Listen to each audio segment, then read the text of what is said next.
Karenanya juga saya sarankan untukmu yang sedang dalam kesusahan, anak-anakmu belum dapat hidayah dari Allah sehingga sholatnya masih berantakan atau masih tenggelam dalam dosa. Saya kesian sama ibu-ibu yang anaknya masih belum dalam jalan hidayah Allah SWT. Cobain Bu buat tagih doanya Nabi Muhammad untukmu dan untuk anak-anakmu. Alhamdulillah, wassalatu wassalamu ala Rasulillah Muhammad ibn Abdullah wa ala alihi wa sahbihi wa man wala. Subhanaka la ilma lana illa ma 'allamtana innaka antal alimul hakim. Rabbi shrah li sadri wa yassir li amri wahlul 'uqdatan min lisani yafqahu qawli. Amma ba'du. Mukjizat doa ini yang akan kita bahas pada hari ini. Doa ibadah yang luar biasa. Kita harus banyak-banyak berdoa. Saya sering bilang, jangan jadikan doamu hanya sekedar, sebab doa adalah semua yang kamu perlukan. Jangan cuman berdoa sedikit. Kamu justru sebaiknya sedikit-sedikit berdoa. Dikit-dikit doa, dikit-dikit doa. Itu yang seharusnya kita lakukan. Mencontoh manusia paling agung, baginda kita Nabi besar Muhammad.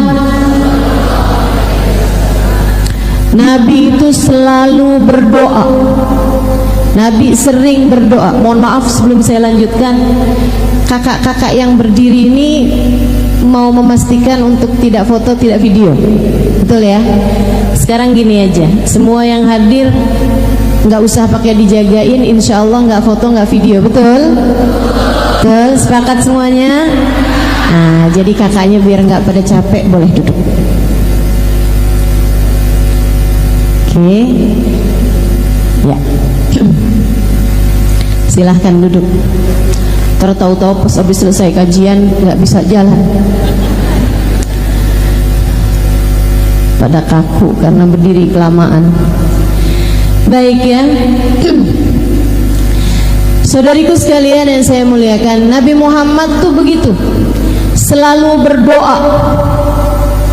Nabi Muhammad diam-diam berdoa. Nabi Muhammad berdoa dalam diam dan diam-diam berdoa. Nabi Muhammad banyak doanya sebab beliau sedikit-sedikit berdoa. Ngelihat orang soleh ibadah, Nabi Muhammad doa, ya Allah terimalah ibadahnya.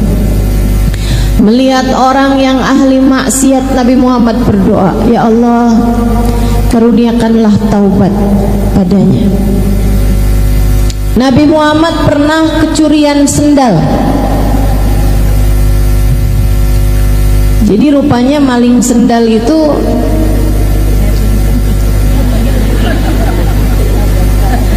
ada sanadnya ya. Tapi kalau ngambil sanad tuh yang bagus-bagus aja gitu. Maling sendal, Nabi kehilangan sandalnya di suatu tempat. Begitu tahu sandalnya hilang, dan teman-teman, Nabi itu nggak kayak kita punya beberapa pasang sendal. Sendal ke pasar lain, betul? Sendal ke pasar ikan lain, sendal rumah lain, sendal jalan-jalan lain, sendal kondangan lain. Begitu? Nabi nggak gitu. Nabi hanya punya sepasang sendal. Kalau hilang artinya Nabi Muhammad nggak lagi punya sendal. Tahu gitu kok sendalnya Nabi hilang. Begitu Nabi Muhammad menyadari, tahu bahwa sandalnya hilang, beliau berdoa, ya Allah, jika jika yang mengambil sandal saya adalah orang yang gak punya sandal, berkahilah sandal saya pada kakinya. Doain Nabi.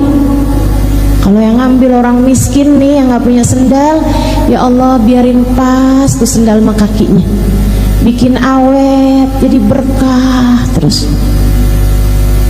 Ya Allah, jika yang ngambil sandal saya adalah orang yang punya sandal, orang yang mampu, yang bahkan mungkin sandalnya lebih banyak daripada sandalnya Nabi, ya Allah jadikanlah ini dosa terakhir yang dia lakukan, karuniakanlah taubat kepadanya. Nabi kita Muhammad sallallahu alaihi wasallam doa, terus doa. Lihat apa aja doa. Lihat anak kecil didoain, lihat orang tua didoain. Doa buat istrinya didoain, buat sahabatnya didoain, buat umatnya didoain. Kita ini adalah keberkahan dari doa orang-orang terdahulu kepada kita. Satu waktu Sayyidah Aisyah melakukan sesuatu hal yang bikin senang Nabi Muhammad. Nabi senang. Kemudian Nabi Muhammad mendoakan Sayyidah Aisyah, Allahumma ighfir li Aisyah ma qaddamat ma akharat ma alanat ma asarat ma alimat ma lam ta'lam. Ya Allah, ampunilah Aisyah ya Allah, dosa-dosanya yang dulu-dulu ataupun yang baru-baru. Ya Allah, ampuni Aisyah ya Allah, dosanya yang dia lakukan sendirian, diam-diaman, atau yang dia lakukan terang-terangan. Ampuni Aisyah ya Allah, dosanya yang dia tahu ataupun yang dia nggak tahu. Sayyidah Aisyah dengar didoain kayak begitu, senangnya luar biasa, sampai semburat merah keluar di pipi beliau. Senyum Sayyidah Aisyah. Nabi Muhammad tanya, farihti bidu'ai ya Aisyah, kamu senang karena mendengar doaku ini wahai Aisyah? Bala ya Rasulullah, hadzal yaum id indi. Betul wahai Rasul, ini hari kayak lebaran buat saya. Nabi Muhammad bilang, ya Aisyah, inni da'autu bihadhihi da'wah fi kulli lailah li ummati. Aisyah, saya berdoa dengan doa yang seperti ini tiap malam. Tiap malam, sesudah panjang solat Nabi Muhammad, sesudah panjang berdiri Nabi Muhammad, sesudah panjang sujud Nabi Muhammad, Nabi Muhammad membenamkan dirinya dalam doa. Ya Allah, ampunilah, ampunilah, ampunilah. Buat siapa wahai Rasul? Li ummati, untuk umatku, untuk umat kita nih, umatnya. Keberkahan doa-doanya Nabi Muhammad. Jadi kalau kamu lagi susah, tahu-tahu dikasih kemudahan, kamu pikir karena saya adalah istri yang solehah. Belum tentu. Bisa jadi itu adalah keberkahan dari doa orang tuamu. Bisa jadi itu adalah ijabah dari doa nenek kakekmu. Bisa jadi kamu mendapatkan keberkahan dari doanya Nabi besar Muhammad sallallahu alaihi wasallam. Sebab bagaimanapun kamu adalah bagian dari umatnya. Karenanya juga saya sarankan untukmu yang sedang dalam kesusahan, anak-anakmu belum dapat hidayah dari Allah sehingga sholatnya masih berantakan atau masih tenggelam dalam dosa, kan saya kesian sama ibu-ibu yang anaknya masih belum dalam jalan hidayah Allah SWT. Saya kesian. Cobain Bu buat tagih doanya Nabi Muhammad untukmu dan untuk anak-anakmu. saya. Kasihanilah dia ya Allah. Ya Allah, ampuni dosanya. Bukankah anak saya adalah umat Nabi Muhammad? Dan bukankah kabarnya Nabi Muhammad selalu mendoakan kami umatnya? Ya Allah, ampuni dosa anak saya. Tarik dirinya ya Allah, bawakan ke jalan taat padamu. Jangan biarkan ia tenggelam dalam dosa dan kemaksiatannya. Kami mohon padamu ya Allah, sebab kami umat Nabi Muhammad. Kami tahu Nabi Muhammad banyak mendoakan kami. Tagih doa Nabi Muhammad kepada Allah Subhanahu wa ta'ala untukmu, untuk insya Allah. Hal penting buat kita lakukan dalam hidup yaitu selalu berdoa, sampai jadi kayak mukjizat gitu doa itu, sampai kayak jadi sesuatu hal yang kita kira nggak bisa, kalau dengan doa tuh jadi bisa. Bu, saya ini orang kampung, bapak saya bukan ulama, ibu saya bukan ulama, orang di sekeliling saya nggak ada yang pondok pesantren. Zaman saya masih kecil dulu, sepupu saya nggak ada yang pondok pesantren. Diawali oleh kakak saya, kemudian saya memutuskan untuk pondok pesantren juga. Saya nggak pernah menyangka bahwa kemudian Allah Subhanahu wa ta'ala akan menyibukkan saya dalam jalan dakwah ini. Tapi saya merasa bahwa apa yang sedang saya lakukan saat-saat ini adalah merupakan ijabah doa dari orang-orang terdahulu yang telah mendoakan saya. Mukjizat. Dengan doa yang bukan siapa-siapa jadi sesiapa. Dengan doa segala kesulitan berganti kemudahan. Dengan doa yang gak mungkin jadi mungkin. Dengan mukjizat doa segala yang mustahil menjadi mungkin. Jangan remehkan doa. Jangan remehkan doa. Ustazah, saya kepengen anak saya jadi ulama. Doa. Tapi anak saya udah terlanjur besar-besar. Cucu deh kalau enggak. Cucu. Doa. Doa aja terus. Kita nggak pernah tahu, teman-teman, bagaimana doa akan mengubah yang mustahil menjadi mungkin. Kita nggak pernah tahu. Kenapa bisa begitu, Ustazah? Karena ketika kamu berdoa, kamu berurusan dengan yang memiliki kendali terhadap semesta. Remote-nya semesta ini Allah Subhanahu wa ta'ala yang pegang. Innama amruhu idza arada syai'an ay yaqula lahu kun. Sungguhnya urusan Allah Subhanahu wa ta'ala apabila menghendaki segala sesuatu tinggal berkata jadilah, maka jadilah sesuatu tersebut.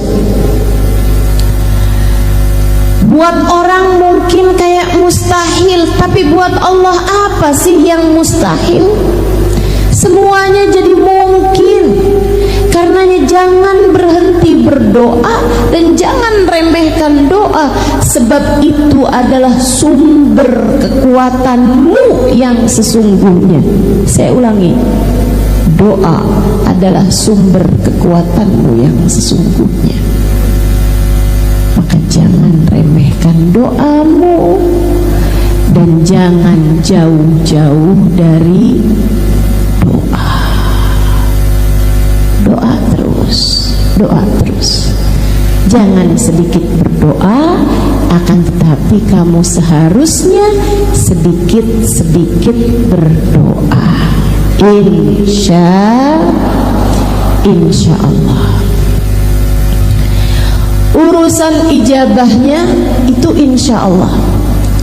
Man wufiqa lid-du'a lam yuhramul ijabah, kata Sayyidina Ali. Siapa yang ditakdirkan berdoa, Allah akan berikan kepadanya ijabahnya. Sebab meskipun berdoa itu kayak saya kepengen, saya mau minta sama Allah, saya mau doa sama Allah, kayak kamu gitu yang menghendaki, pada kenyataannya hanya yang dikehendaki Allah untuk berdoa, dia yang akan berdoa.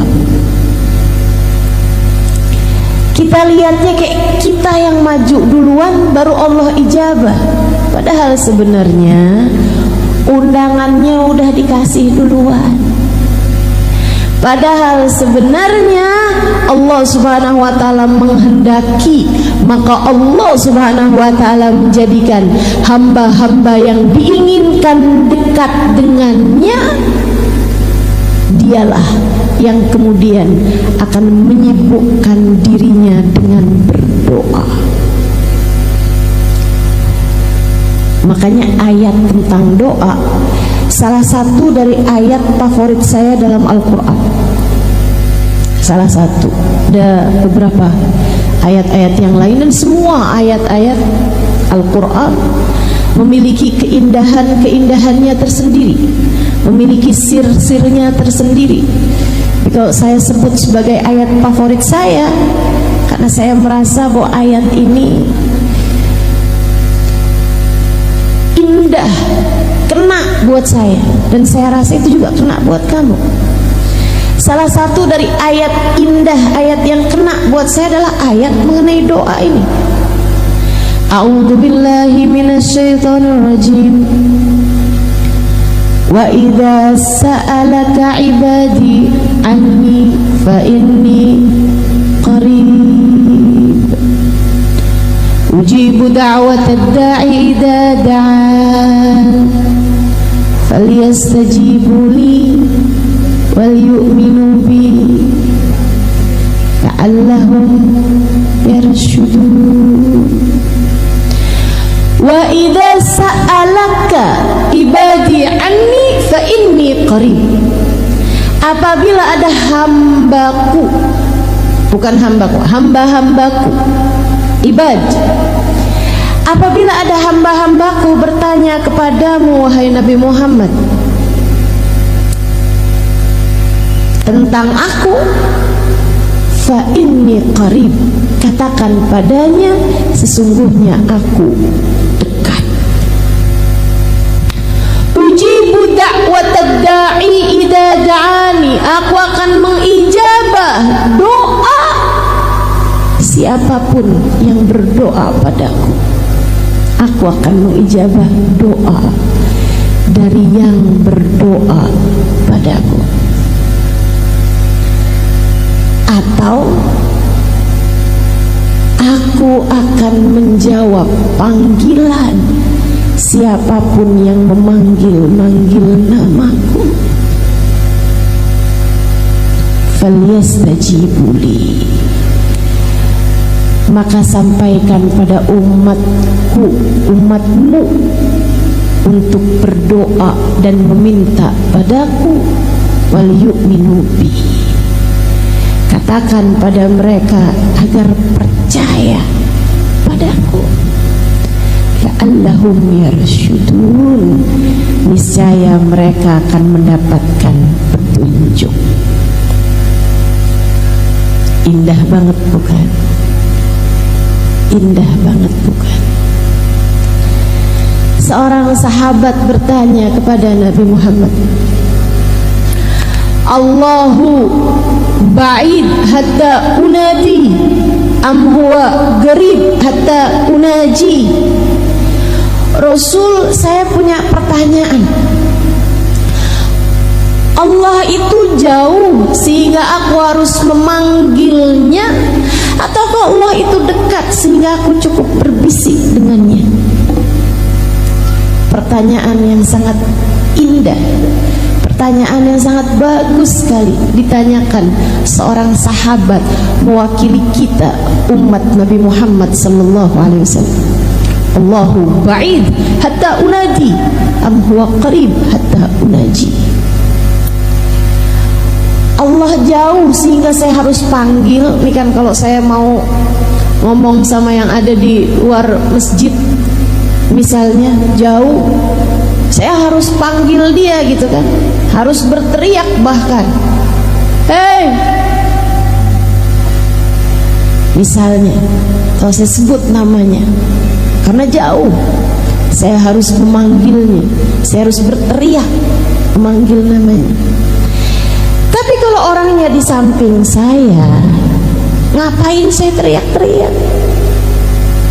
Saya cukup bisik-bisik sama dia, hei. Dia akan menjawab, kenapa Halimah? Kan begitu.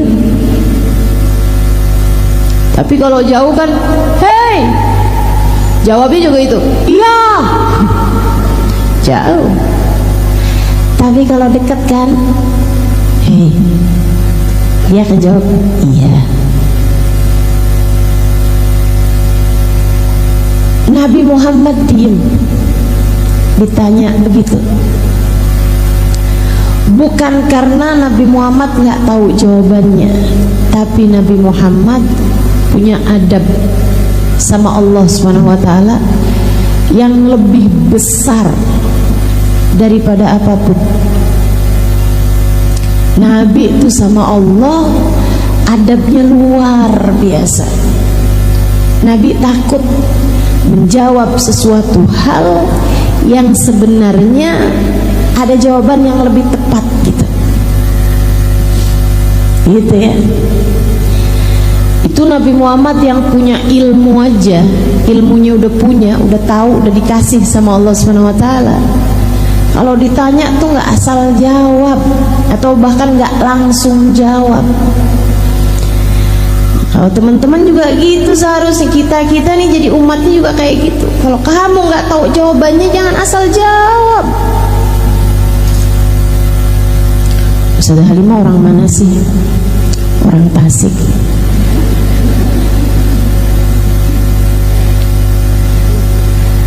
Kan namanya asal jawab. Kalau kita nggak pasti-pasti, jangan jawab. Sehingga sekalian, apalagi kalau ditanyanya perkara urusan hukum tentang Allah, tentang Rasulullah, tentang hukumnya ibadah, tentang tauhid dan seterusnya, tentang agama, ini jangan asal jawab. Nantinya jadi orang-orang yang kata Nabi Muhammad, fadallu wa adallu. Mereka pun menyesatkan dan kemudian menjadikan orang lain tersesat. Mereka sesat dan kemudian menyesatkan orang lain. Nabi diam.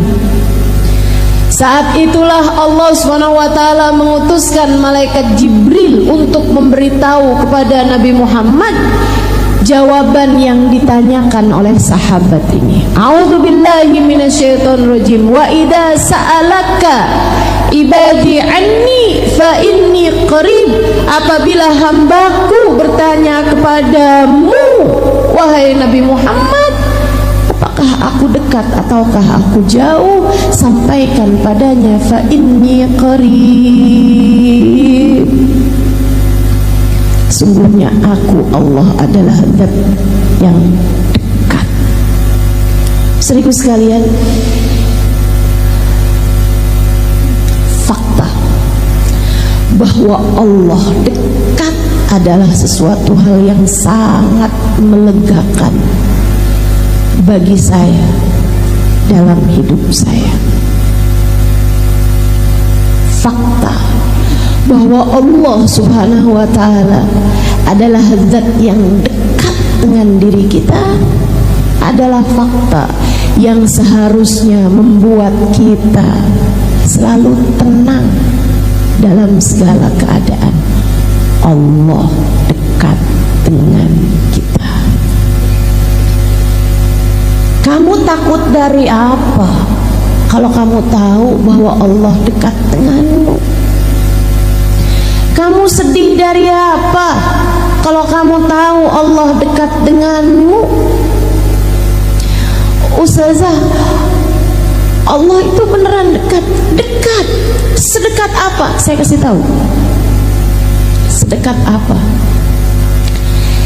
Sedekat seseorang dengan bayangannya? Bukan. Sebab bayangan akan hilang saat kegelapan. Allah tak pernah hilang. Lantas sedekat apa Ustazah? Biarkan Allah sendiri yang menjawabnya. Saya kalau bayangin dekat, sedekat ruh dengan tubuh. Saya kalau bayangin dekat, karena kita nggak bisa gerak, nggak bisa pejam mata, nggak bisa tidur, nggak bisa bangun kecuali dengan ruh yang menempel dalam tubuh kita. Tapi teman-teman, ruh dengan jasad terpisah ketika datang kematian. Ketika orang lagi koma, lagi pingsan, nah itu ruhnya tuh pisah dari jasad. Bahkan ketika orang tidur, itu ruhnya pisah dengan jasad. Makanya begitu bangun tidur kita bilang alhamdulillahilladzi ahyana ba'dama amatana ilaihil nusyur. Ya Allah, terima kasih Engkau kembali menghidupkan aku setelah sebelumnya Engkau mematikan aku. Hanya kepadamu lah aku kembali. Sebab kalau kita tidur tuh pisah rohnya dari jasad kita. Enggak terlalu dekat ternyata jasad dengan ruh. Allah menceritakan tentang kedekatan. Ini karena saya senang belajar, makanya saya jadi banyak tahu. Allah ketika menceritakan tentang kedekatan Allah dengan kita hambanya, lihatlah, bacalah, dengarkanlah bahasa Allah Subhanahu wa taala. Kata Allah Subhanahu wa taala, "A'udzu billahi minasyaitonir rajim wa nahnu aqrabu ilaihi min hablil warid." Sesungguhnya aku Allah lebih dekat dengan hambaku daripada ia dengan detak nafasnya sendiri, daripada ia dengan detak nadinya sendiri. Sebab detak nadi tak akan berpisah denganmu. Saat kamu tidur, nadimu tetap berdetak. Saat seseorang pingsan, nadinya tetap berdetak. Bahkan saat seseorang koma, nadinya tetap berdetak. Justru dari kebersamaan detak nadi tersebut itulah para dokter mengkonfirmasikan kehidupannya. Wa nahnu aqrabu ilaihi min hablil warid. Aku lebih dekat dengan hambaku daripada ia dengan detak nadinya sendiri. Saya mudahkan untukmu, ingat-ingat terus, Allah lebih dekat denganmu daripada kamu dengan detak nadimu sendiri. Allah lebih dekat dengan saya daripada saya dengan detak nadi saya sendiri. Enggak ada yang lebih dekat dengan kita daripada kita dengan Allah. Ustazah, tapi kok saya sering lupa sama Allah? Ya kamu. Tapi Ustazah, saya kok nggak ngerasa deket sama Allah? Ya kamu. Tapi kok saya ngerasa jauh gitu Ustazah dari Allah? Ya kamu. Bukan Allahnya, kamunya.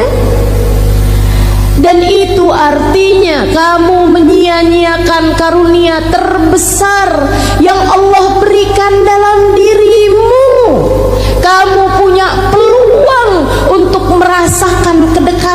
dengan Allah Subhanahu wa taala, tapi kamu kemudian menyia-nyiakannya. Salahmu sendiri. Salahmu sendiri. Ada yang begitu dekat denganmu, malah kamu tinggalkan. Yang gak jelas mendekat kepadamu, malah kamu berusaha untuk mengejarnya mati-matian. Yang membahagiakanmu, menenangkanmu, yang membuatmu bahagia, membuatmu senang, membuatmu tenang, kamu malah meninggalkannya. Yang membuatmu gelisah, membuatmu galau, membuatmu cemburu, membuatmu sedih, membuatmu terluka, kamu malah mengejarnya mati-matian. Siapa yang salah selain dirimu sendiri itu? Allahnya selalu dekat. Bahkan kalau kamu baca sifat-sifatnya Allah dalam Asmaul Husna, teman-teman, Allah itu punya sifat mudad, punya sifat berlawanan. Allah punya sifat yang berlawanan. Allah maha mengampuni, tapi Allah juga maha menghukum. Ada yang diampuni, ada yang dihukum. Kan berlawanan itu. Ini orang dihukum apa diampuni nih? Kan begitu ya? Ada yang dihukum, ada yang diampuni. Allah maha lemah lembut, tapi Allah juga maha latif. Allah juga maha jabbar, qahar, maha garang, maha kuat, maha kejam. Allah juga maha lembut, maha penuh kasih sayang, tapi juga al-muntaqim, al-jabbar, sifat yang berlawanan. Tapi Allah punya sifat qarib, dekat. Dan silakan baca Asmaul Husna dari awal hingga akhirnya, tak akan kamu dapati Allah menyebut dirinya dengan ba'id, jauh, gak ada. Artinya Allah tidak pernah jauh darimu. Artinya Allah selalu dekat denganmu. Jangan sia-siakan kedekatanmu dengannya.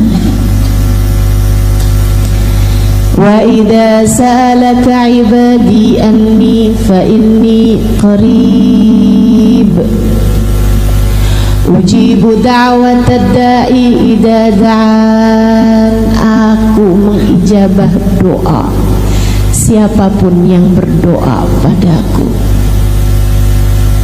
Falyastajibuli, maka mintalah padaku. Wal yu'minu bi, dan tetaplah percaya padaku. Kalian akan selalu berada dalam jalan petunjuk. Kalian akan selalu berada dalam jalan terang. Kamu tidak akan berada dalam kegelapan. Jadi kalau kamu ngerasa kok hidup saya nih kayak dalam masa-masa gelap, saya sekarang ini kayak di langit hidup saya nih kelabu. Kenapa ya? Kelabu langit saya tidak juga tersingkirkan. Kenapa saya habis ini kena ini, habis ini kena ini? Kayak sedih mulu nih hidup saya nih, kayak gelap mulu nih hidup saya. Kamu tahu jawabannya sekarang, karena kamu kurang dekat. Bukan Allahnya, tapi kamu kurang dekat dengan Allah Subhanahu wa ta'ala. Kamu sih menjauh terus, kamu sih menghindar terus, kamu sih dikasih kesempatan seindah ini dalam kehidupan untuk berdoa, untuk meminta, untuk berzikir, untuk dekat dengan Allah Subhanahu wa ta'ala. Tapi kamu yang berlari-lari menghindar menjauh darinya, hingga Allah kemudian ulurkan tali kepadamu berupa musibah demi musibah yang sebenarnya tujuan Allah adalah hendak menarikmu kembali di sisinya. Karena sering saya sampaikan kepada para istri yang mengadu kepada saya, Ustazah, suami saya ninggalin saya, Ustazah, suami saya kesangkut. Sangkut apa? Pagar janda belakang rumah.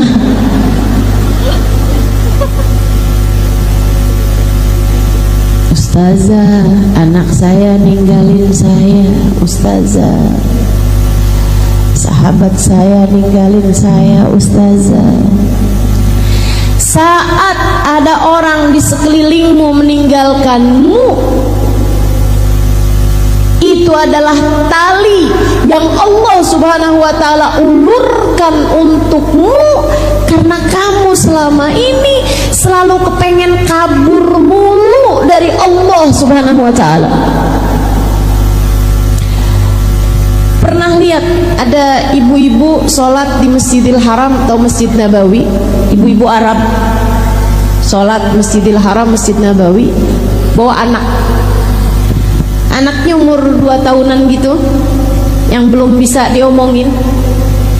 Kalau umur 3 tahun, 4 tahun masih bisa diajakin ngobrol. Biasanya kalau umur 2 tahunan kan belum tuh bisa diajakin ngobrol, tapi udah bisa jalan, udah bisa lari. Itu kan paling susah dijagain. Tapi ibunya kepengen sholat, apa yang dia lakukan? Dia pakein tali ke anaknya. Pernah lihat? Itu setiap kali anaknya rada jauhan ditarik sama dia. Kayak gitu tuh Allah Subhanahu wa ta'ala kepadamu. Si anak berasa sakit ketika ditarik, sama kamu juga begitu. Ketika datang ujian dalam kehidupan, kamu berasanya sakit. Saya nggak pernah sesakit ini, kata seorang istri yang suaminya berpaling hati darinya, sampai dia udah mulain baca-baca obat-obatan untuk meracuni diri. Saudariku sekalian yang saya muliakan, berasanya sakit, Allah kemudian narik dia, seret, sakitan dia. Tapi ketika ibu tersebut itu narik anaknya, karena dia benci, sebel sama anaknya sehingga ditarik-tarik begitu, ataukah karena ibu tersebut sayang sama anaknya sehingga nggak mau anaknya jauh-jauh darinya? Allah kayak gitu sama kamu. Ditariknya kamu dengan ujian demi ujian dalam kehidupan untuk membuatmu dekat dengannya dan tidak kemana-mana. Karenanya kepengen hidupnya tenang, damai, jangan kemana-mana. Tetaplah bersama Allah. Tetaplah bersama Allah. Melegakan sekali ya. Alhamdulillah. Ustazah, rumah tangga saya berantakan. Ustazah, saya udah gak sanggup lagi menghadapi kenyataan. Hidup saya jungkir balik, Ustazah.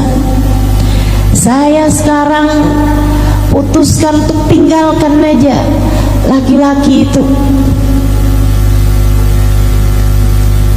Anakmu berapa? 6.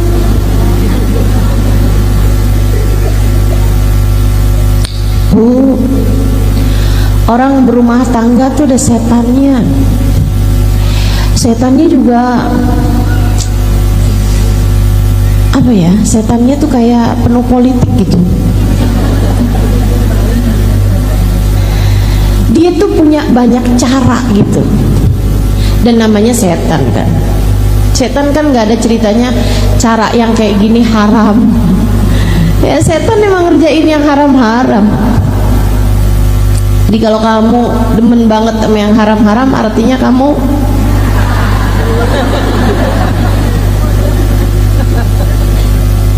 rumah tangga tuh ada setannya. Tahu namanya? Ya tuh pada kenal.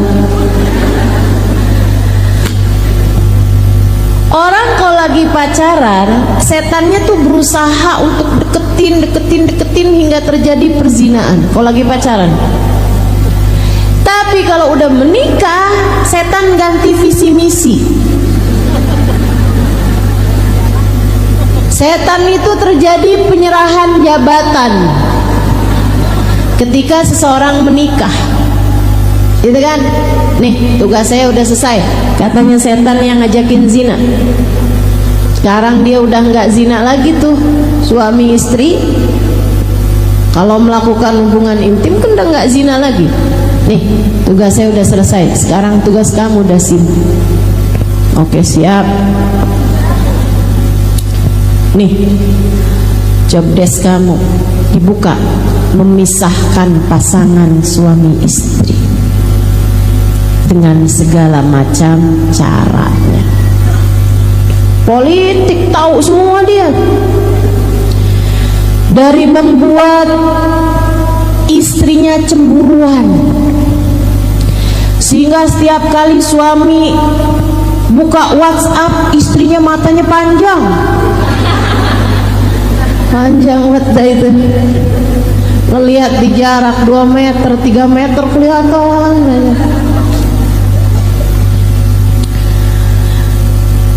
Sehingga kalau suaminya nerima telepon, telinganya panjang. Masya Allah. Dia nggak tahu ada Dasim lagi ngebisikin, suami kamu ngapain tuh? Suami kamu lagi ngobrol sama siapa tuh? Kelihatannya kayak ketawa-ketawa gitu dia.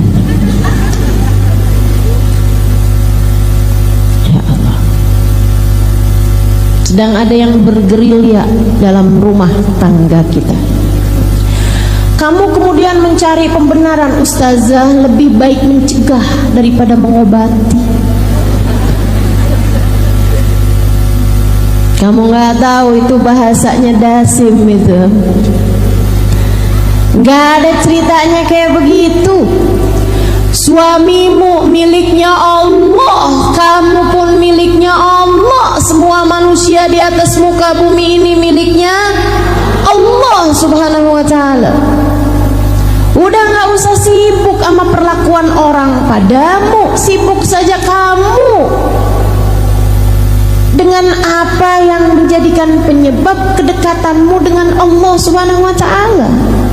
Saudaraku sekalian, kamu menjalani kehidupan sebagai perjalanan panjangmu menuju Allah, maka jangan biarkan apapun mengalihkan hal tersebut darimu. Udah aja, biarin Allah, serahkan semuanya kepada Allah. Saudaraku sekalian saya muliakan, jangan pernah mau jauh-jauh dari Allah Subhanahu wa ta'ala. Hidupmu berantakan. Allah ketika lihat nih hatinya kemana-mana, tidak bersama denganku. Oh, akhirnya kemudian Allah lihat dia tambah jauh, Allah lemparkan ujian-ujian dalam kehidupan. Mendekatlah terus kepada Allah. Mendekatlah terus kepada Allah. Gimana caranya mendekat? Falyastajibuli. Berdoalah, ud'uni astajib lakum. Berdoalah, niscaya akan aku ijabah, kata Allah Subhanahu wa ta'ala. Berdoalah, niscaya akan aku ijabah. Enak bener. Itu doang ya Allah. Iya, itu doang. Panggil namaku, aku akan jawab panggilanmu. Minta padaku, aku akan memberi kepadamu. Teman-teman saudara sekalian, bener banget kalau Sayyidina Umar bin Khattab sampai bilang, inni la akhaf du'ai ghairu mustajab.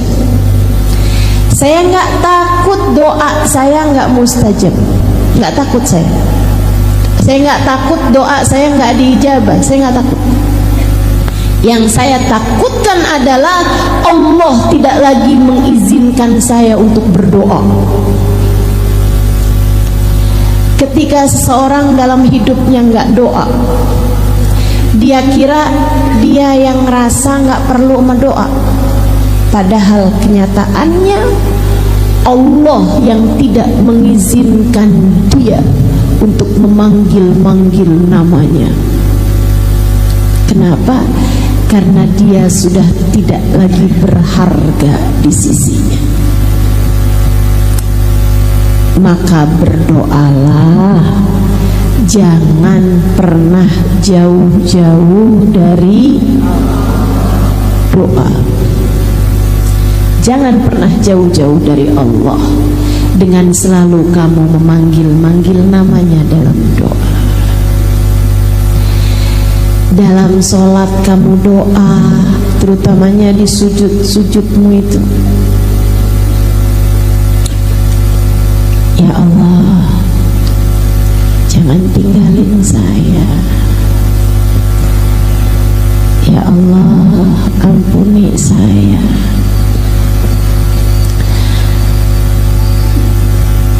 Habis selesai sholat, doa. Angkat tanganmu minta padanya. Habis zikir, doa. Minta apa yang kamu mau.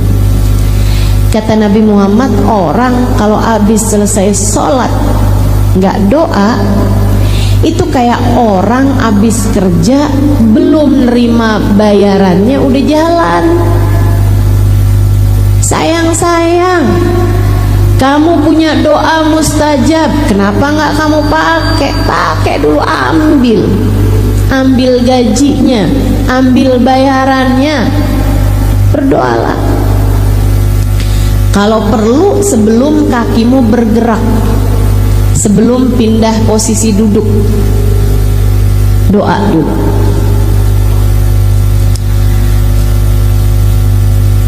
Habis selesai sholat kan istighfar dulu 3 kali. Astaghfirullah, astaghfirullah, astaghfirullah. Allahumma antas salam wa minkas salam wa ilika ya'udus salam fahina rabbana bis salam wa adkhilnal jannata. Habis itu kemudian baca ayat kursi, kemudian baca subhanallah 33 kali, alhamdulillah 33 kali, Allahu Akbar 33 kali, akhiri dengan la ilaha illallah wahdahu la syarikalah lahul mulku wa lahul hamdu yuhyi wa yumit wa huwa ala kulli syai'in qadir. Kemudian angkat tanganmu doa. Angkat tanganmu doa. Apa yang menjadi hajat-hajatmu? Keperluan kita sama Allah tuh banyak sekali.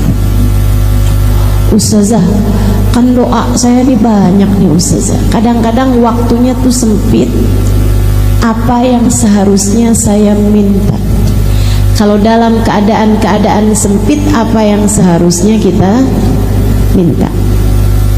Seorang bertanya kepada syekhnya, seorang ulama terkemuka, ya Syekh, apabila sempit waktuku untuk berdoa, sementara itu adalah waktu doa yang mustajab. Misalnya lagi bisa cium hajar aswad, kan gak bisa lama-lama tuh. Itu saya doanya mesti minta apa Syekh? Kalau saat-saat waktunya sempit, sementara saya pengen punya banyak doa, tuh apa yang mesti saya minta sama Allah? Syekh tersebut menjawab, nak, mintalah ampunan. Mintalah. Kenapa gitu, Syekh? Sebab kalau seseorang sudah mendapatkan ampunan, sudah diampuni, artinya dia sudah diterima. Kalau sudah diterima, Allah tahu kebutuhannya, Allah akan memenuhinya, bahkan tanpa perlu lagi meminta. Paling penting buat kita minta adalah ampunan. Bukan berarti yang lain gak penting, tapi paling pentingnya, nomor satunya buat kita minta nih adalah ampunan. Jadi kalau kamu tanya, serta apa yang paling perlu buat kita minta, nomor satunya adalah ampunan. Kenapa gitu? Yang ngaca aja, dosanya banyak kok ngerasa gak perlu ampunan tuh gimana? Ada di sini yang dosanya dikit? Ayo nih, angkat tangan, cung. Ada di sini yang dosanya dikit? Nggak ada. Ada yang kurang dikit, ustazah, dosa saya. Kayaknya udah kebanyakan semua nih dosa-dosa kita ini. Emang bener tuh yang disampaikan Nabi Allah Adam alaihissalam. Rabbana zalamna wa illam taghfir lana wa tarhamna lanakunanna minal khasirin. Ya Allah, kami telah banyak berbuat dosa, kami telah membolimi diri kami. Ya Allah, jika Engkau tidak ampuni, jika Engkau enggak sayangi, hancurlah kami ya Allah. Jika Engkau tidak sayangi, jika Engkau tidak ampuni, hancurlah kami ya Allah. Kayak hal pertama yang harus kita minta kepada Allah adalah ampunan. Ya Allah, tolongin saya, ampuni saya ya Allah. Tolongin saya, ampuni saya ya Allah. Perlu, saya rasa, untuk dilakukan, terutama buat yang gak pernah kerjain ini. Cari waktu sepimu, cari waktu yang kamu sendirian. Mandilah, mandi taubat. Habis selesai mandi seluruh tubuh, saat mandi itu kamu juga sambil bilang, ya Allah, andai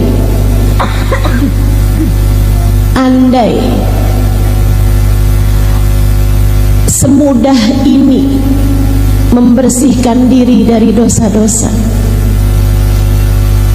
andai membersihkan dosa semudah membersihkan badan ini ya Allah. Hanya Engkau yang dapat melakukannya ya Allah. Bersihkan diri saya dari dosa-dosa, sebagaimana saya membersihkan diri saya dari kotoran-kotorannya. Habis itu sholat. Tentu saja sesudah handukan segala macam ya. Masa mesti diceritain kayak gitu? Ustazah, tadi kan mandi terus sholat Ustazah. Sholatnya nggak pakai mukena. Ya itu nggak usah diceritain, kita semua tahu lah. Sholat 2 rakaat. Usolli sunnatat taubah rakaatain lillahi ta'ala. Sholat 2 rakaat. Usahakan jauhkan dulu HP, pastikan keadaannya tenang. Karena bagaimanapun kamu lagi khusyuk gitu, terus tiba-tiba kedengaran dari HP kamu Shopee,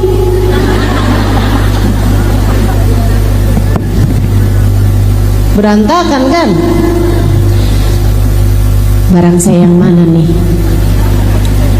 yang sudah datang? Saudara sekalian, salat 2 rakaat. Habis selesai salat, angkat tanganmu, kemudian berdoa. Saat sujud kamu dalam salat juga banyakin doa. Kata Nabi Muhammad, aqrab ma yakunul 'abd min rabbih fahuwa sajid. Fa'akthiru fihi du'a faqamin an yustajabalah. Tempat terdekat seorang hamba dengan Allah Tuhannya adalah saat dia sedang sujud. Maka perbanyaklah doa dalam sujudmu, sangat mungkin doamu diijabah. Hanya saja sholat itu ada peraturannya. Peraturan dalam sholat tidak diperkenankan melafalkan bahasa selain dengan bahasa Arab. Sehingga kalau kamu mau berdoa dengan doa hajat-hajatmu, dengan doa sesuai dengan bahasamu kan bukan bahasa Arab, ya kan?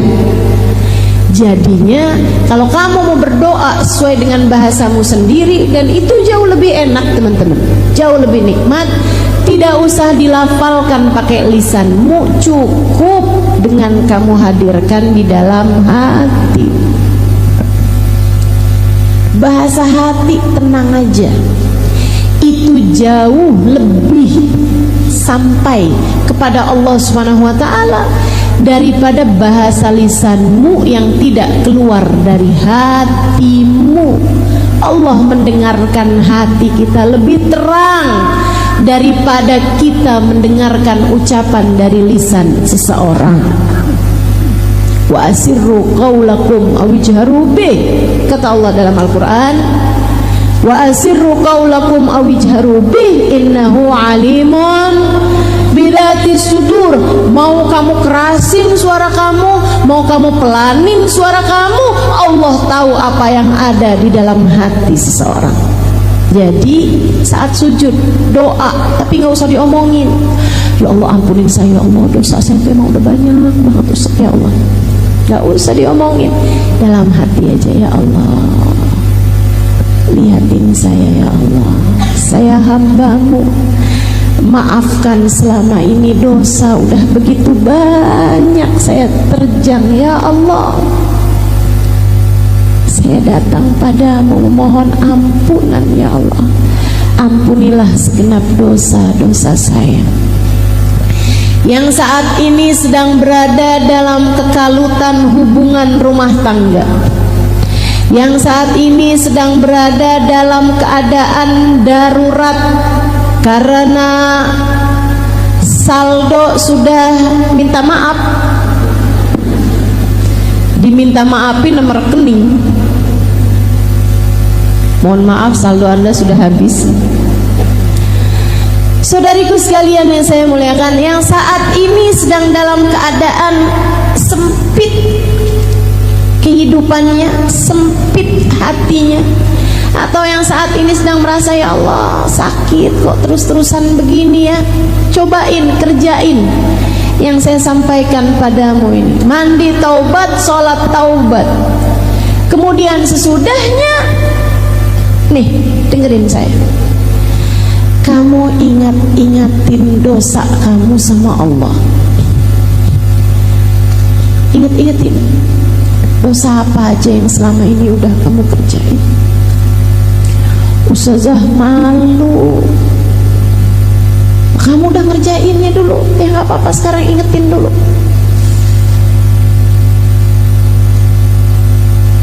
Kok kayak gitu ya saya? Ya itu kamu tuh emang berantakan hidupmu, betul? Berantakan hidup kita, betul? Inget-ingetin dosa kamu. Lihat-lihatin lisan kamu pernah berdosa apa aja, telinga kamu pernah berdosa apa aja, mata kamu pernah berdosa apa aja, hati kamu pernah berdosa apa aja. Banyak diantaranya yang merupakan dosa-dosa besar. Enggak ustazah, saya nggak pernah zina, saya nggak pernah minum minuman keras, saya nggak pernah ngebunuh orang ustazah, saya nggak pernah kerjain dosa-dosa besar. Riba, riba bagaimana? Ada banyak diantara kita. Saya bahkan mendengar kabar, fakta yang saya berharap semoga ibu-ibu yang ada di sini nggak sampai kena begituan. Bu, Indonesia ini adalah negara dengan judol terbesar seluruh dunia. Kata nenek-nenek, judol apa saja? Judi online, Nek. Terjebak pada judi. Kok bisa perempuan-perempuan pada main judi? Gara-garanya adalah karena mereka ngambil pinjol. Nenek-nenek nanya lagi, pinjol apaan dah Ustazah? Pinjaman online, Nek. Cuman naroin foto KTP, habis itu kemudian dia tinggal nulis dia mau berapa duitnya, dikirimkanlah duitnya sama pihak pinjaman online tersebut, dikirimin 1 juta. Itu dalam beberapa waktu bunganya naik terus, sampai kadang-kadang hutangnya cuma 3 juta. Akhirnya kemudian berbunga bisa sampai belasan juta karena nggak kebayar-bayar. Kamu pikir itu bukan dosa besar? Dosa besar dari hutang riba itu adalah dosa besar, besar sekali, bukan besar aja, besar banget. La'anallahu akilur riba wa mukila wa katiba wa syahidah. Allah melaknat orang yang makan riba. Allah melaknat orang yang dikasih makan riba.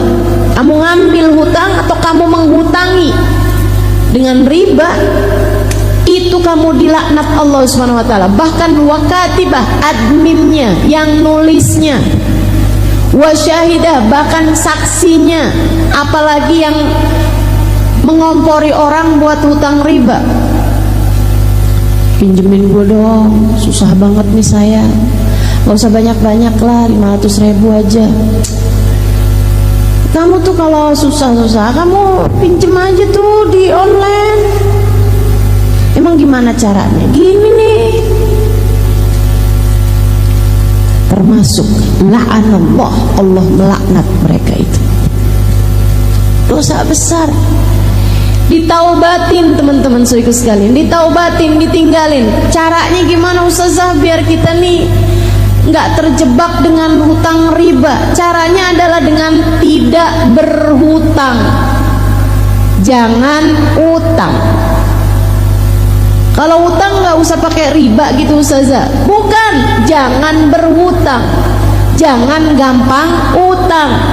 Bu, Kak, Dek, nah, sesedikit apapun yang kamu punya cukup untuk membiayai hidupmu, tapi sebanyak apapun yang kamu punya nggak akan cukup untuk membiayai gaya hidupmu. Jadi kalau pengen hidupmu tenang, jangan banyak gaya. Jelas? Jelas? Nggak usah kepengenan sama HP yang dipunyai sama iparmu. Gak usah kepengenan sama baju yang dipunyai sama tetanggamu. Gak usah kepengenan sama tas yang dibelikan oleh seseorang kepada istrinya. Gak usah. Gak usah. Saya kepengen juga dong. Gak punya, akhirnya ngutang. Ada yang pengen ngawinin anaknya, seadanya aja Bu, seadanya aja. Gak usah pakai segala ngutang-ngutang. Akhirnya kemudian habis selesai ngawinin, datang pula lah debt collector, nagih utangnya. Ada yang begitu di sini? Mana orangnya coba? Mau lihat saya. Ya Allah, jangan begitu. Yang qanaah sama apapun yang Allah Subhanahu wa taala bagi-bagikan. Sisanya kalau lagi kepengen apapun, angkat tangannya, doa. doa. Ibu-ibu, doa itu ajaib, ajaib luar biasa. Betapa Allah Subhanahu wa ta'ala memberi kepada kita seringkali bahkan dari arah yang tidak kita sangka-sangka. Kita hanya perlu untuk selalu berdoa.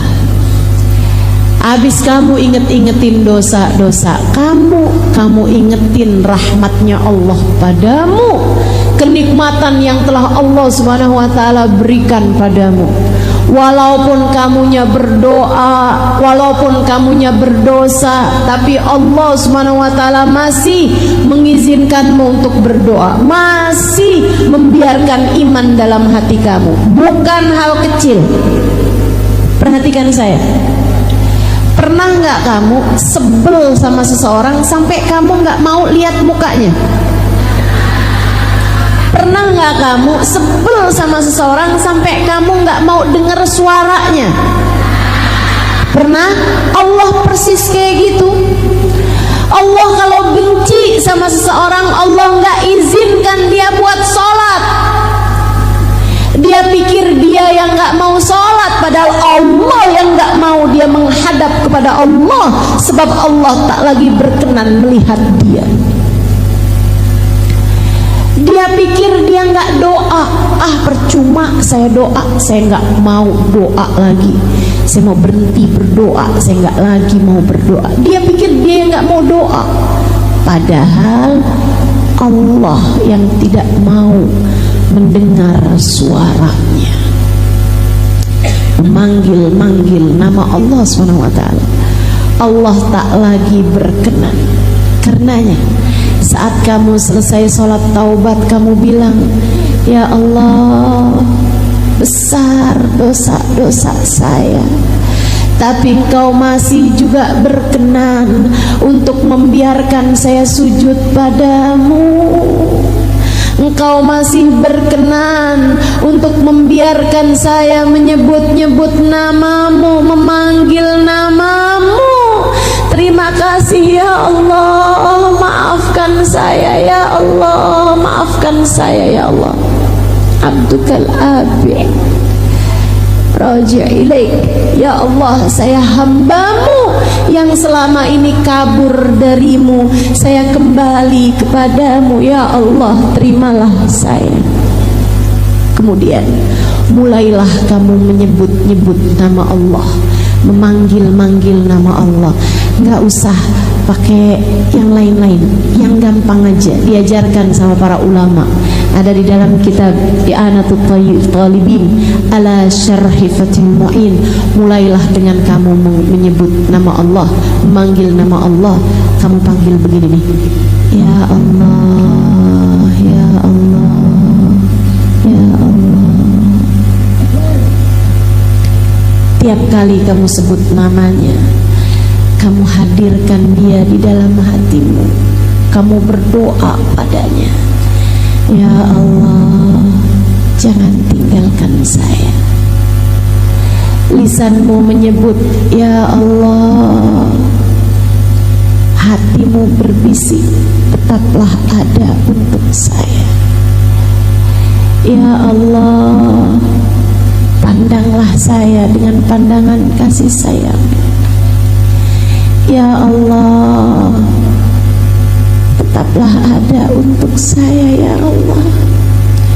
Ya Allah, ampuni dosa saya ya Allah. Ya Allah, sayangi saya ya Allah. Ya Allah, nasib saya ada dalam genggaman-Mu ya Allah. Ya Allah, jika Engkau tidak menyayangi saya, hancurlah saya ya Allah, binasalah saya ya Allah. Terus kamu sebut namanya 70 kali, 100 kali, seenakmu menyebut namanya. Kemudian akhiri dengan selawat kepada Nabi Muhammad. Saudaraku sekalian, ada adab-adab dalam berdoa. Diantaranya adalah yang disebut Nabi Muhammad, awalilah doamu dengan salawat padaku. Akhirilah doamu dengan salawat padaku, karena salawat padaku pasti diterima sama Allah. Masakah Allah terima depan belakangnya dan ditolak tengah-tengahnya? Jadi awali doa dengan bersalawat, akhiri pula doa dengan salawat. Kemudian ada lagi adab-adabnya berdoa. Salah satunya yang Allah sebut dalam Al-Quran, doa jangan cuman minta dunia. Ada banyak diantara kita tuh yang kalau doa mintanya dunia melulu. Bahkan lebih kerucut lagi, doanya cuma minta duit melulu. Ada tuh yang begitu. Di sini ada apa enggak? Kamu orangnya? Silahkan angkat tangan, hadirkan doamu. Minta apa yang jadi doamu? Ya Allah, duit ya Allah. Duit yang banyak ya Allah. Usaha saya ya Allah biar jalan bagus ya Allah. Ya Allah biar saya bisa bayar utang ya Allah. Ya Allah duit ya Allah. Saya perlu buat beli rumah ya Allah. Ya Allah duit ya Allah, saya perlu buat beli tanah. Ya Allah duit ya Allah, saya perlu buat ganti HP. Ya Allah duit ya Allah, saya pengen pergi haji. Amin katanya.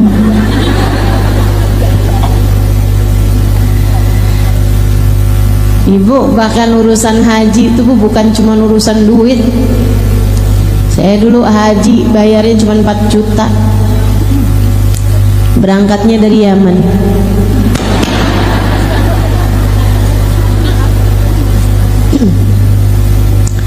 Teman-teman saya ikut sekalian yang saya muliakan, jangan cuman minta harta, jangan cuman minta dunia, apalagi cuman sekedar minta duit. Malu sama Allah. Enggak malu apa? Malu, Bu. Saya sih malu. Malu sama Allah Subhanahu wa taala. Ada banyak hal-hal besar yang kita perlukan. Kok cuman yang diminta duit aja? Disindir sama Allah dalam Al-Qur'an. A'udzubillahi minasyaitonirrajim. Wa minhum man qala rabbana atina fid dunya falaysa lahu fil akhirati min khalaq. Wa minhum man qala rabbana atina fid dunya hasanah wa fil akhirati hasanah wa qina adzaban nar ulaika lahum nasibum mimma kasabu wallahu sari'ul hisab. Kata Allah, ada tuh hamba-hambaku yang kalau doa tuh tiap angkat tangan mintanya, ya Allah kasih buat dunia saya, ya Allah kasih buat dunia saya, ya Allah saya minta duit, ya Allah saya minta jodoh, saya minta sehat, semuanya dunia. Ustazah minta kesehatan dunia juga. Sesuatu hal yang tidak kamu bawa mati artinya dunia, artinya untuk dunia. Semua yang gak kamu bawa mati akhirnya untuk dunia. Saya tanyain, kalau kamu mati suami kamu ikut bawa masuk dalam kubur apa enggak? Enggak. Kalaupun kamu mau narik dia ke dalam kuburan, dianya nggak mau. Kalau saya mati, kamu mati juga ya bang? Oh enggak. Seribu sekalian saya mulai, apapun yang tidak kamu bawa mati bagian dari dunia. Dan apapun yang tidak kamu bawa mati, jangan kejar mati-matian. Hartamu, rumahmu, termasuk suamimu, termasuk anak-anakmu, bagian dari dunia. Tak usah segitunya minta. Saya menikah udah lebih daripada 20 tahun, tapi saya nggak dikasih anak, belum dikasih anak, nggak tahu saya. Gak dikasih anak sama Allah Subhanahu wa taala. Apakah saya minta mati-matian urusan anak? Enggak. Ngapain? Yang saya minta mati-matian adalah ampunan. Yang saya minta mati-matian adalah hidayah. Yang saya minta mati-matian adalah kasih sayang Allah Subhanahu wa taala kepada saya. Saudaraku sekalian yang saya muliakan, tuh yang harus kamu minta. Kemudian lagi adab kita untuk berdoa.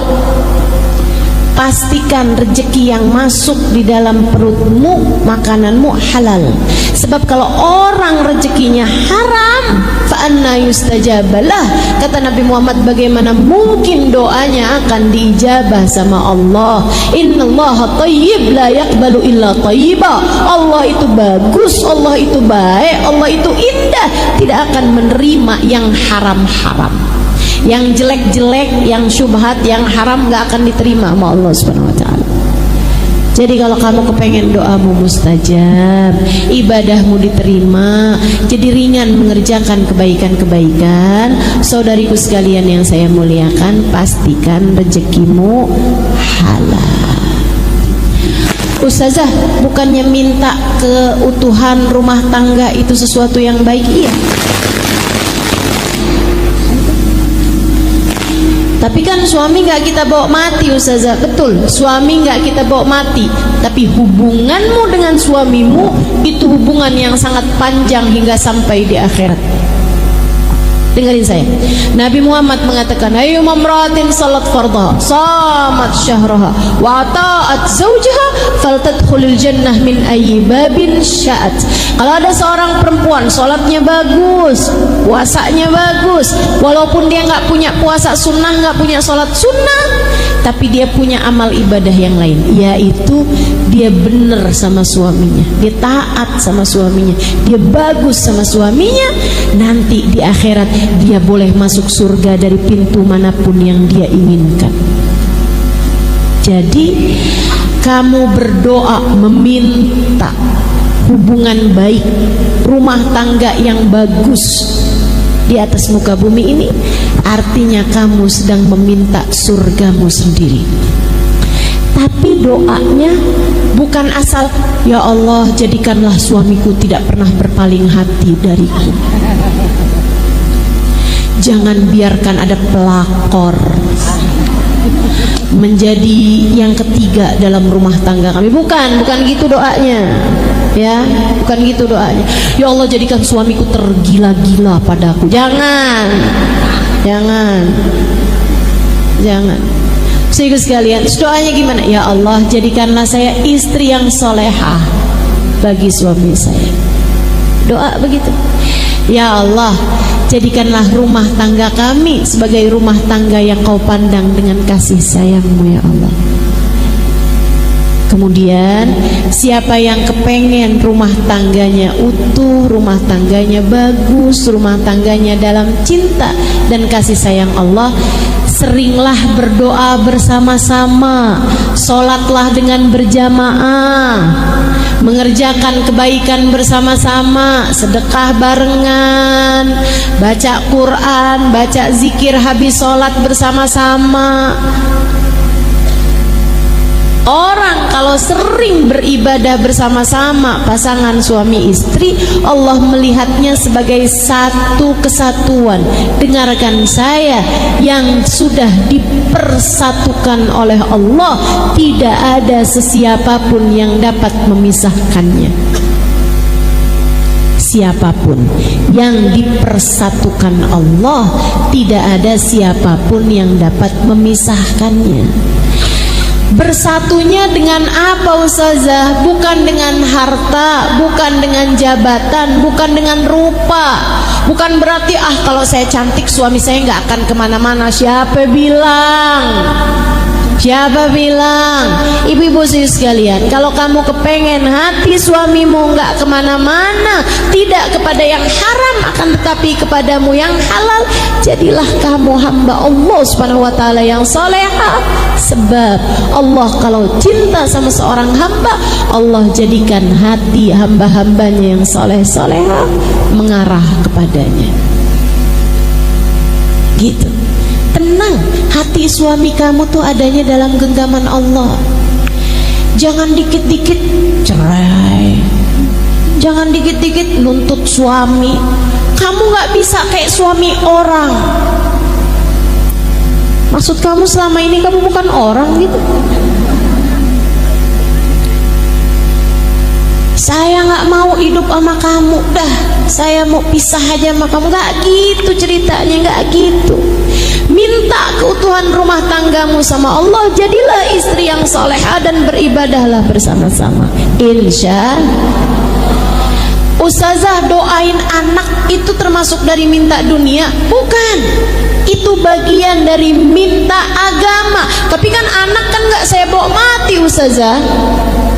Betul, anakmu nggak kamu bawa mati, tapi apa yang dikerjakan sama anakmu sesudah kamu mati nanti, jika ia adalah kebaikan, akan mengalirkan pahala kepadamu dalam alam kuburmu. Dan jika dia adalah dosa demi dosa, bisa jadi mengalirkan dosanya ke dalam alam kuburmu. Karenanya kamu harus terus-terusan minta kepada Allah Subhanahu wa ta'ala agar anak-anakmu dijadikan anak-anak yang soleh-solehah, hingga dia dapat menjadi qurrat ain, jadi penyejuk hati bagimu di dunia sampai kelak ketika kamu sudah berada dalam alam kuburmu. Minta. Wa minhum man qala rabbana atina fid dunya hasanah wa fil akhirati hasanah wa qina adzabannar. Kita kalau doa minta, ya Allah, karuniakanlah kepada kami dunia kami kebaikan, akhirat kami kebaikan, jauhkan kami dari siksa api neraka-Mu ya Allah. Ulaika lahum nasibum mimma kasabu. Kalau yang kamu minta adalah akhirat selain daripada kamu minta dunia, maka Allah Subhanahu wa ta'ala akan memberi sesuai dengan doamu itu. Dan juga Allah Subhanahu wa ta'ala sari'ul hisab, adalah zat yang cepat dalam membalas. Maka yuk kita akhiri majelis kita ini dengan kita udah ngerti sekarang. Kita harus terus-terusan berdoa. Dan kita juga ngerti doa kita biar diijabah, awali dengan salawat, akhiri dengan salawat. Doanya jangan cuma minta urusan dunia, dan juga pastikan rezeki yang masuk dalam diri kita adalah rezeki yang halal. Kita juga udah ngerti hal terbaik yang harus kita minta kepada Allah Subhanahu wa ta'ala lebih daripada apapun adalah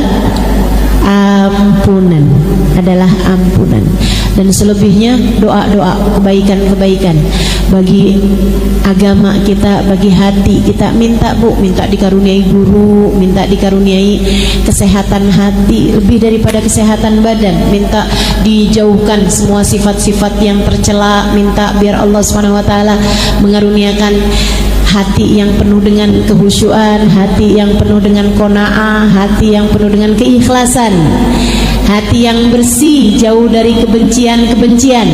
Kita minta pada Allah Subhanahu wa ta'ala, semoga Allah senantiasa memandang kita dengan pandangan kasih sayangnya. Ala hadhihi niyyah wa bikulli niyatin salihah jami'ah syamilah. Saya doakan semoga yang sudah berumah tangga, rumah tangganya dijaga Allah, rumah tangganya dipelihara Allah. Yang hadir di sini semoga yang jadi istri yang salehah. Suamimu semoga Allah jadikan suami yang saleh. Yang sudah punya anak semoga anak-anaknya dijadikan anak-anak yang saleh-salehah. Bawa kebaikan dan kebahagiaan bagimu dunia hingga akhirat. Untuk segala kebaikan-kebaikan kita minta pada Allah Subhanahu wa ta'ala. Ya Allah, jauhkan saya dari dosa-dosa dan dekatkan saya dengan taat padamu ya Allah. Jauhkan kami dari dosa-dosa dan dekatkan kami dengan taat dan ibadah padamu ya Allah. Ala hadhihi niyyah wa bikulli niyatin salihah jami'ah syamilah ila hadratin Nabi Muhammad sallallahu alaihi wa sallam. Al-Fatihah bersama-sama. A'udzu billahi minasyaitonir rajim. Alhamdulillahi rabbil alamin, arrahmanir rahim, maliki yaumiddin, iyyaka na'budu wa iyyaka nasta'in, ihdinas siratal mustaqim, siratal ladzina an'amta 'alaihim ghairil maghdubi 'alaihim waladdallin. Amin. Allahumma bihaqqil Fatihah, birmatil Fatihah, barakatil Fatihah, taftah lana abwabal khair, tu'amilana muamalat ahlal khair, takfina min jamil fitan wal mihan wa bu'us wa dhair, innaka wali kulli khair wa mutafaddil bi kulli khair birahmatika ya arhamar rahimin. Ya Allah, pandanglah semua yang hadir di majelis ini dengan pandangan kasih sayang. Lihat semuanya ya Allah, lihat semuanya ya Allah, yang tuanya, yang mudanya ya Allah, yang datang dari dekat maupun yang datang dari jauh ya Allah. Lihat semuanya ya Allah, yang solehah dan yang belum solehahnya ya Allah. Lihat semuanya ya Allah, yang dosanya sedikit, yang dosanya banyak. Lihat semuanya ya Allah, yang aibnya sedikit, yang aibnya banyak. Lihat semuanya ya Allah, yang baik, yang belum baik. Lihat semuanya ya Allah, lihat semuanya ya Allah, yang selama ini telah engkau cinta ataupun yang selama ini belum engkau cinta. Lihat semuanya ya Allah, kemudian ampunilah semuanya ya Allah. Bukankah engkau adalah zat yang maha dermawan, dan bukankah sang dermawan memberi sesuai dengan kebutuhan? Maka yang perlu ampunan banyak, kasih ampunan yang banyak padanya ya Allah.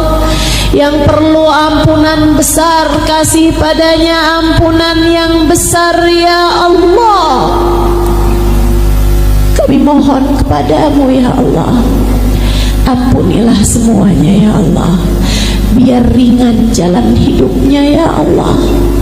Ampunilah semuanya ya Allah, agar saat datang ajal menjemputnya, dia mati dalam husnul khatimah. Agar saat ajal datang menjemput kami, kami menghadapmu dalam husnul khatimah. Ya Allah, ampuni semua dosa-dosa kami ya Allah. Tutupkan segenap aib-aib kami ya Allah. Kabulkan segenap hajat-hajat kami ya Allah. Bereskan segala urusan-urusan kami ya Allah. Karuniakan kepada kami rezeki yang halal, yang thayyib, yang berkah. Rumah tangga kami jagakan ya Allah, seperti mana engkau telah menjaga rumah tangga para kekasih-kekasihmu ya Allah. Seperti engkau telah menjaga rumah tangga Nabi Muhammad dan Sayyidah Khadijah. Seperti engkau telah menjaga rumah tangga Sayyidah Fatimah dan Sayyidina Ali.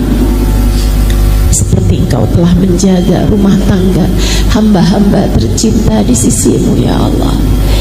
Jadikan kami istri yang solehah, jadikan suami kami suami yang soleh, imam yang baik dalam rumah tangga kami. Jadikan anak-anak kami anak-anak yang soleh-solehah ya Allah. Kami menyayangi anak-anak kami, sayangilah mereka ya Allah. Kami menyayangi anak-anak kami, sayangilah mereka ya Allah. Maafkan kami tidak dapat menjaga mereka seperti yang kau inginkan. Bukankah kau mengatakan ku anfusakum wa ahlikum nara, jagalah diri kalian dan anak kalian dari api neraka ya Allah.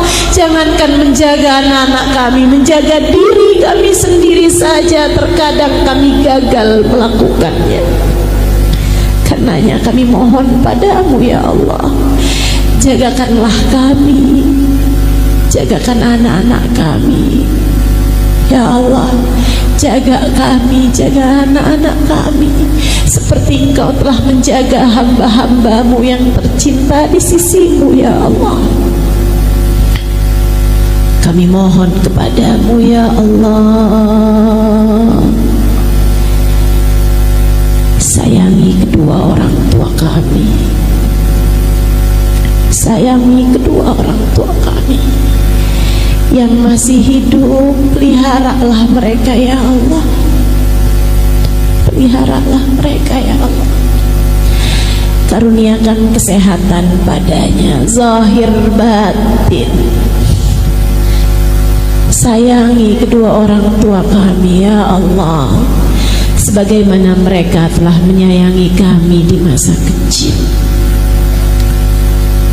yang orang tuanya telah ada di dalam alam kubur. Kami titipkan mereka padamu ya Allah. Tolong urusi mereka dalam alam kubur mereka. Bahagiakan mereka dalam alam kubur mereka ya Allah. Pertemukan mereka dengan Nabi Muhammad. Karuniakan pada mereka syafaat Nabi Muhammad. Bahagiakanlah mereka dalam alam kubur mereka ya Allah. Sayangi kami dimanapun dan kapanpun kami berada. Sayangi saat mampu kami, sayangi saat tidak berdaya kami, sayangi saat sehat kami, sayangi saat sakit kami, sayangi saat kami dicinta, sayangi saat kami dibenci. Sayangi kami ya Allah, dimanapun dan kapanpun saja kami berada. Ya Allah, ya Allah, ya Allah, kami mohon padamu, apabila datang ajal menjemput kami, matikan kami dalam husnul khatimah. Jadikanlah kalimat terakhir yang keluar dari lisan kami adalah kalimat La ilaha illallah, La ilaha illallah, La ilaha illallah, Muhammadur Rasulullah sallallahu alaihi wasallam. Alaiha nahya wa alaiha namut wa alaiha nub'atu insyaallah ta'ala minal aminin alladzina la khaufun alaihim wa lahum yahzanun birahmatika ya arhamar rahimin. Rasakan pada kami syafaat Nabi Muhammad sallallahu alaihi wasallam dimanapun saja kami berada. Sallallahu ala sayyidina Muhammadin wa alihi wa sahbihi wasallam. Fadri subhana rabbika rabbil izzati amma yasifun wa salamun alal mursalin walhamdulillahi rabbil alamin. Karenanya juga saya sarankan untukmu yang sedang dalam kesusahan, anak-anakmu belum dapat hidayah dari Allah sehingga sholatnya masih berantakan atau masih tenggelam dalam dosa. Saya kesian sama ibu-ibu yang anaknya masih belum dalam jalan hidayah Allah SWT. Cobain Bu buat tagih doanya Nabi Muhammad untukmu dan untuk anak-anakmu. Alhamdulillah, wassalatu wassalamu ala rasulillah Muhammad ibn Abdullah wa ala alihi wa sahbihi wa man walah. Subhanaka la ilma lana illa ma 'allamtana innaka antal alimul hakim. Rabbi shrah li sadri wa yassir li amri wahlul 'uqdatan min lisani yafqahu qawli. Amma ba'du. Mukjizat doa ini yang akan kita bahas pada hari ini. Doa ibadah yang luar biasa. Kita harus banyak-banyak berdoa. Saya sering bilang, jangan jadikan doamu hanya sekedar, sebab doa adalah semua yang kamu perlukan. Jangan cuman berdoa sedikit. Kamu justru sebaiknya sedikit-sedikit berdoa. Dikit-dikit doa, dikit-dikit doa. Itu yang seharusnya kita lakukan. Mencontoh manusia paling agung, baginda kita Nabi besar Muhammad. Nabi itu selalu berdoa. Nabi sering berdoa. Mohon maaf sebelum saya lanjutkan, kakak-kakak yang berdiri ini mau memastikan untuk tidak foto, tidak video. Betul ya? Sekarang gini aja, semua yang hadir nggak usah pakai dijagain, insya Allah nggak foto, nggak video. Betul? Betul, sepakat semuanya? Nah, jadi kakaknya biar nggak pada capek boleh duduk. Oke, ya. Silahkan duduk. Tahu-tahu pas habis selesai kajian nggak bisa jalan, pada kaku karena berdiri kelamaan. Baik ya. Saudariku sekalian yang saya muliakan, Nabi Muhammad tuh begitu, selalu berdoa. Nabi Muhammad diam-diam berdoa. Nabi Muhammad berdoa dalam diam dan diam-diam berdoa. Nabi Muhammad banyak doanya sebab beliau sedikit-sedikit berdoa. Ngelihat orang soleh ibadah, Nabi Muhammad doa, ya Allah terimalah ibadahnya. Melihat orang yang ahli maksiat, Nabi Muhammad berdoa, ya Allah karuniakanlah taubat padanya. Nabi Muhammad pernah kecurian sendal. Jadi rupanya